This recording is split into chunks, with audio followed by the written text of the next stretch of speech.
ব্রয়লারের মুরগি সপ্তাহে একদিনও খাওয়া হয় এরকম কারা কারা? আচ্ছা এবার শুনেন ব্রেইনের অবস্থা কি আমি সেটা বলি।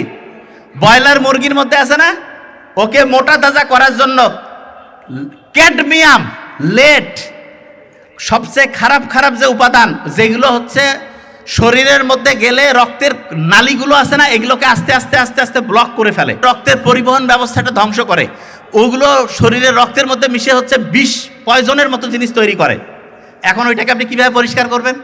পরিষ্কার করার জন্য সার্ফ এক্সেল দিয়া, সাবান দেওয়া হবে না, ওইটার জন্য আলাদা মেডিসিন। সেটার নাম কি? সেটার নাম হচ্ছে অক্সিটোসিন। কি নাম? আপনি যে এই যে আজে বাজে খাবার খেয়ে যে রক্তের নালী ধ্বংস করে ফেলছেন, রক্তের নালী যে জ্যাম করে ফেলছেন, এই রক্তের নালীকে পরিষ্কার করার জন্য আপনার অক্সিটোসিন লাগবে। ছোট বাচ্চাদের সাথে যখন আপনি একটু কথাবার্তা বলবেন, তখন একটা হচ্ছে ওয়াইফাই এর মতো, ওয়াইফাই চিনেন তো, তখন একটা ওয়াইফাই এর মতো একটা ইলেকট্রোম্যাগনেটিক এরিয়া তৈরি হয়। যে ভাই এটা আবার কি? হ্যাঁ, এটা হচ্ছে ওয়াইফাই এর মতো সহজ করে বলি, এই জায়গায় যদি একটা ওয়াইফাই এর কোড দেই, আর ওই কোডটা যারা যারা ব্যবহার করবে ওয়াইফাই চালাইতে পারবে না। এরকম ছোট বাচ্চার সাথে যখন আপনি একই এরিয়ায় থাকবেন, তখন ওই এরিয়ার মধ্যে অক্সিটোসিনের একটা নেটওয়ার্ক তৈরি হয়ে যায়, অক্সিটোসিন। তখন আপনার রক্তের যে নালীগুলো আছে এগুলো পরিষ্কার হবে। রক্তের নালীগুলো তখন সার্ফ এক্সেল আর ডিটারজেন্ট দিয়ে পরিষ্কার হবে না, তখন রক্তের নালীগুলো কীভাবে পরিষ্কার হবে?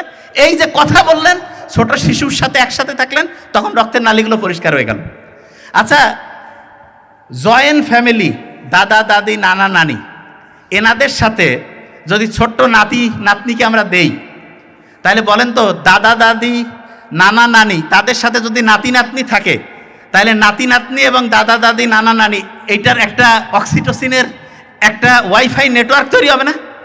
এতে করে দাদা দাদি, নানা নানি, তাদের রক্তের নালী কি পরিষ্কার হবে নাকি অপরিষ্কার? কথা কন না কেন? পরিষ্কার। পরিষ্কার হলে তাদের হার্টের রোগ কি বেশি হবে না কম হবে? তাহলে বেশি দিন বাঁচবে না কম দিন? তাহলে আমরা যে সবসময় আমি জয়েন্ট ফ্যামিলির কথা বলি, যে সবাই মিলে একসাথে, সবাই মিলে একসাথে মানেটা কি? সবাই মিলে একসাথে থাকলে লাভটা কি সেটা একটু বলি। বেহেশতের মধ্যে খাবার দাবার সহ সবাই বসে আছে, কিন্তু হাত বাঁকা করার বুদ্ধি নেই। এই যে খাচ্ছে না সবাই হাত বাঁকা করে, তো ওইখানে হাত বাঁকা করার বুদ্ধি নেই, হাত এরকম সোজা, মানে বাঁকা করতে পারবে না। আর দোজকের মধ্যে ওইখানেও খাবার দাবার রেখে দিয়েছে, আছে, কিন্তু ওইখানেও হাত বাঁকা করতে পারবে না। এটা বোঝার জন্য, আসলে তো বেহেশত কেমন সেটা তো অন্যরকম, জাস্ট একটা ঘটনা বুঝাচ্ছি। তা যারা হচ্ছে যে দেখা গেছে যে এই বেহেশতে যাবে, তারা কি মানসিকতা কি ভালো না খারাপ? ভালো। ভালো মানুষতা কি অন্যকে হেল্প করব কি হেল্প করব না? আচ্ছা, আমার হাত এরকম বাঁকা করতে পারতেছি না, ওরও হাত বাঁকা করতে পারতেছে না, আমি তো নিজে খাইতে পারবো না, কিন্তু আমি যদি চাই, আমার যদি মনটা উদার হয়, আমি আমার খাবারটা ওর মুখে দিতে পারবো না? ওর খাবারটা আমার মুখে দিতে পারবে না? সবাই খাইতে পারবো না? আর ওই দোজকের মধ্যে যেই মেন্টালিটির লোকজন গেছে, এগুলো কি হেল্পফুল মেন্টালিটি নাকি গ্যাঞ্জামবাজ? হাত বাঁকা করতেছে না, খালি মাছ শুরু করে দিছে। তাইলে মারামারি করে খাবার দাবার সব ধ্বংস।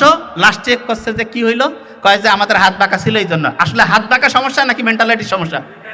মেন্টালিটির সমস্যা। কিসের সমস্যা? মেন্টালিটির। আচ্ছা, যে জায়গায় আমি ছিলাম, তাইলে এই যে পয়সা টর্চ করলেন, টর্চ করে আব্বা আম্মার সাথে কথা নাইলে হাঁটলেন। অনেকে বলতেছে যে না, আমি আব্বা আম্মার সাথে কথা বলার সুযোগ নাই। অনেকের আছে না আব্বা আম্মা নাই, কি করবে? বুদ্ধি আছে। আপনার হাতে আল্লাহ অসাধারণ একটা সুযোগ দিয়েছে, কি জানেন? আল্লাহর সাথে আপনি কথা কইতে পারেন। তবে আপনি কি করছেন? আল্লাহর সাথে কথা কবেন? হ্যাঁ, কোরআনের মধ্যে আল্লাহ যে কথা বলছে, কোরআন বা যে কোনো ধর্মের গ্রন্থতে ওই ধর্মগ্রন্থ অনুযায়ী স্রষ্টার সাথে কানেক্টেড হইতে পারেন।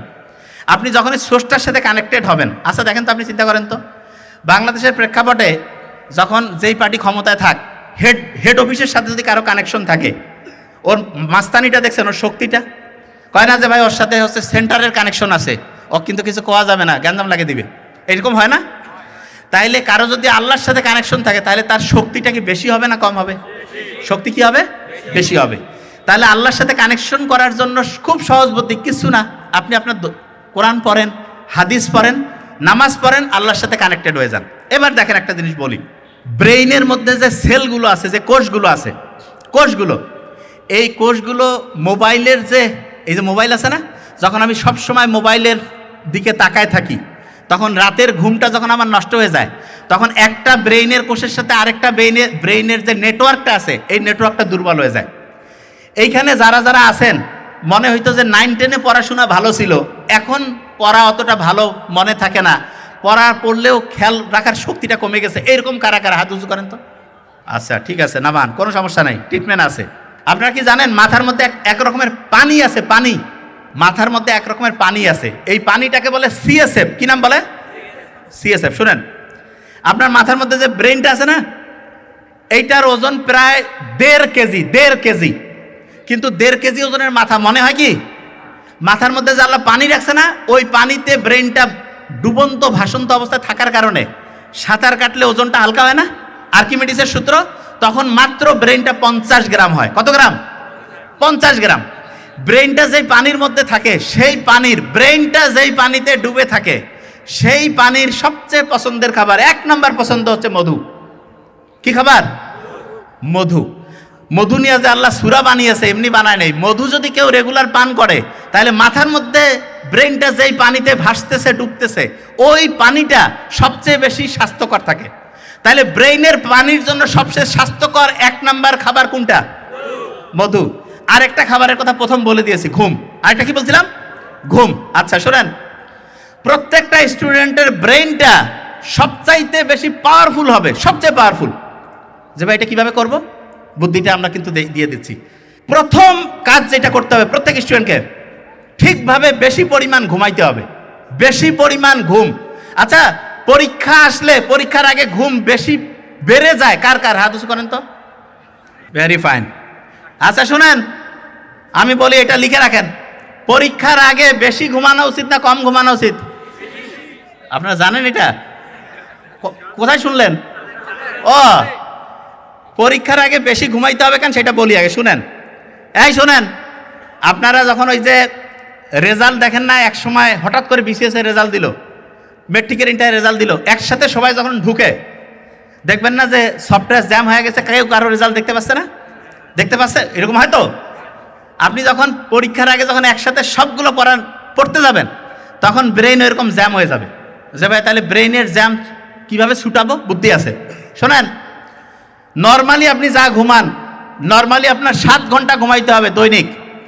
পরীক্ষা যখন আসবে সেইটা আধা ঘন্টা থেকে 2 ঘন্টা আরো বাড়াবেন। যে ভাই এটা আবার কেমন কথা? হ্যাঁ, কারণটা কি? আপনি যেই পড়াটা পড়বেন, পড়াটা নর্মালি আপনার এই পড়লাম, আপনার বাড়ির মধ্যে ওই যে বাইরে আছে না একটা বৈঠকখানা থাকে না বাইরে, ওই যে কয় না আঙিনা, যখন আমরা একটা পড়া পড়ি ব্রেইনেরও একটা হচ্ছে আঙিনা আছে, ওইখানে যে পড়াটা আগে থাকলো, ওইখানে থাকলে কাম হবে না।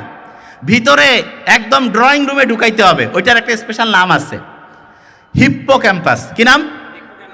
খুব কঠিন নাম, যাই হোক মনে রাখেন যে মেইন সফটওয়্যার, যেই একদম লং টার্ম সফটওয়্যার, সেইখানে ঢুকাইতে হবে।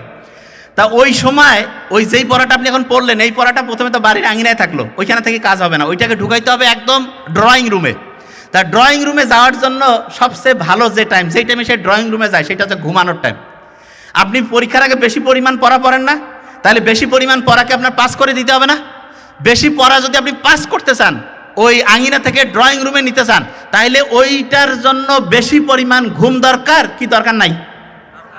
বেশি পরিমাণ ঘুমাইতে হবে। বেশি পরিমাণ ঘুমাবেন, ব্রেইনের পড়াটা শর্ট টার্ম থেকে একদম লং টার্ম একদম ড্রয়িং রুমে সেট হয়ে যাবে। আচ্ছা, পড়ার সময় লেখেন কারা কারা? হাত উঁচু করেন তো। আমার মনে হয় এখানে সব ব্রিলিয়ান্ট স্টুডেন্ট আসছে, যাই করছি সব খালি পজিটিভ। হ্যাঁ, মানে দেখা যাচ্ছে যে সবাই পড়ার সময় লেখে। আচ্ছা আমি বলি, আপনি যখন লিখেন, আমি প্রথম বলছিলাম কম্পিউটারে লিখলে 7টা কানেকশন, হাতে লিখলে 100টার বেশি, 100টার। আপনারা 1 নম্বর স্টুডেন্ট হবেন যখনই পড়েন, কিছু বুঝাবুঝির দরকার নাই, বুঝা পড়ে। সবাই ভুলটা কি করে জানেন? কয় আগে একটু পড়ি বুঝি তারপরে লিখবো। না, বুঝাবুঝি বাদ, প্রথম কথা লেখা শুরু করেন। যে ভাই এটা কেমন কথা? লেখেন। আপনি যখন লিখবেন না, আপনার পড়াটা হচ্ছে রেটিকুলার অ্যাক্টিভেটিং সিস্টেম অন হবে, আর ব্রেইনের 100টা কানেকশন অ্যাক্টিভ হয়ে গেল। পড়ার সাথে আপনি অবাক হয়ে যাবেন, লিখছেন পড়া আপনার মাথায় চলে আসছে, লেখার পরে আপনি অবাক হয়ে যাবেন। এই জন্য আমরা আগেকার দিনে শুনতাম না লেখাপড়া, এখন তো কয় পড়া লেখা, এটা ঠিক না, লেখাপড়াটাই ঠিক। তার মানে লেখাটা আগে, তারপরে পড়েন। আগে লিখবেন তারপরে পড়েন, খুব খুব দামি। এইটা তো নিশ্চয়ই শিখে ফেলছেন। লেখার ক্ষেত্রে কোন কালি ব্যবহার করবেন? ও বাবা, সব মুখস্থ, নতুন জিনিস দিতে হবে। লেখার সময় হচ্ছে নীল কালি, এটাও মুখস্থ হয়ে গেছে। আচ্ছা, এই যে যখন আপনি পড়া শুরু করেন, এটা কি জানেন? কঠিন পড়া। আমি বলি আপনাদের কোন পড়াগুলো